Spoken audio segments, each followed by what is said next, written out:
Welcome back to the channel. I am Chase, and today is some fantastic news.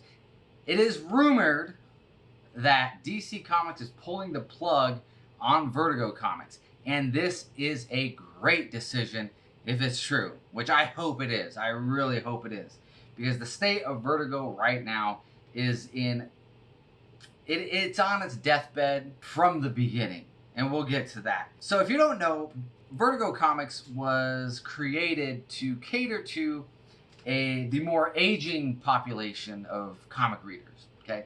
So those who had kind of grown out of the superhero comics and wanted something a little bit more adult-oriented, like it would be more crime, more into sci-fi, or into the supernatural kind of things. And so, boom, we got you, Vertigo, here you go. And it would be more mature as well. Like there'd be profanity or sexual content or drug use, a lot more violence, not so cartoony violence, but actual more realistic kind of violence. And great titles came out of it, like Sandman, V for Vendetta, Preacher, iZombie, and Swamp Thing and Constantine actually came out of that, and they got enveloped into the DC universe.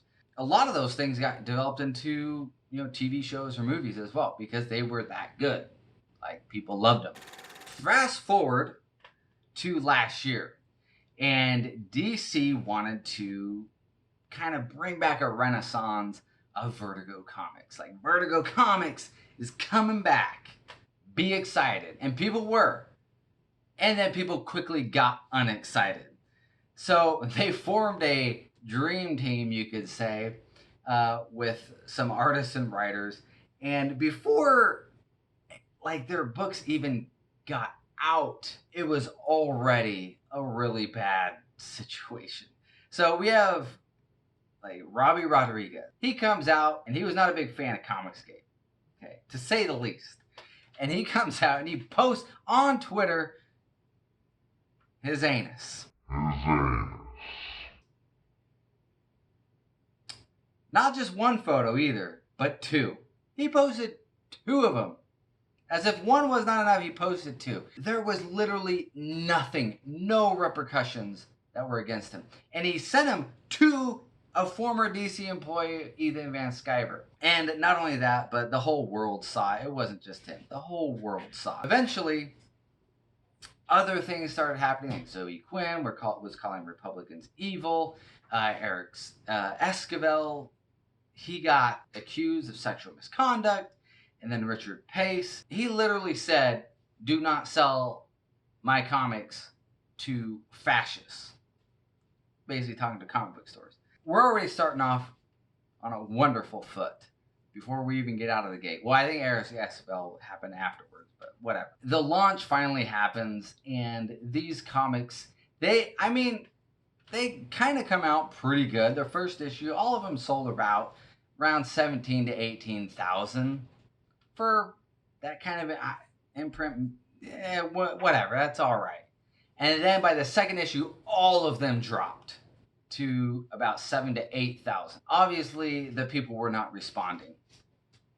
And it only got worse with the insults to fans and people. It kept getting worse. Most of these comics got canceled. Bordertown got canceled. I believe Hexwires got canceled. I honestly don't remember what the other ones were, because I had no interest at all in reading them or even looking at them. I got Border Towns, though, because it was the most racist propaganda you could ever read. It was beyond parody. It was so perfect in its construction. So anyway, Vertigo is not doing well. And I think American Carnage is kind of the last one that's kind of still kicking on. I heard it's okay, but I just don't have any interest in going to search it out. So there's a lot of people on the interwebs that are mourning the loss of Vertigo. But it's interesting to know, if you go and look, all of them are mourning the old Vertigo. The Vertigo that's been dead for years. When you read their posts, they're talking about Sandman. They're talking about how V for Vendetta changed the way they wanted to write comics, or how Preacher was very impactful on how they wanted to draw, or something, or that kind of stuff. Nobody's talking about the new Vertigo. And that is all the more reason why this new Vertigo never needed to be resurrected, or never needed to even come. I am in full support of getting rid of this garbage fire that is Vertigo Comics.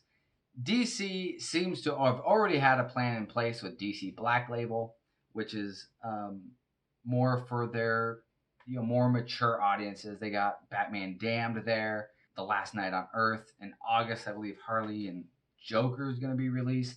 So there is an imprint that DC has now where we can have more of the mature kind of stories. I think that is the perfect place to be. Get rid of Vertigo Comics. We don't need them. Anyway, if you like this video, please like it.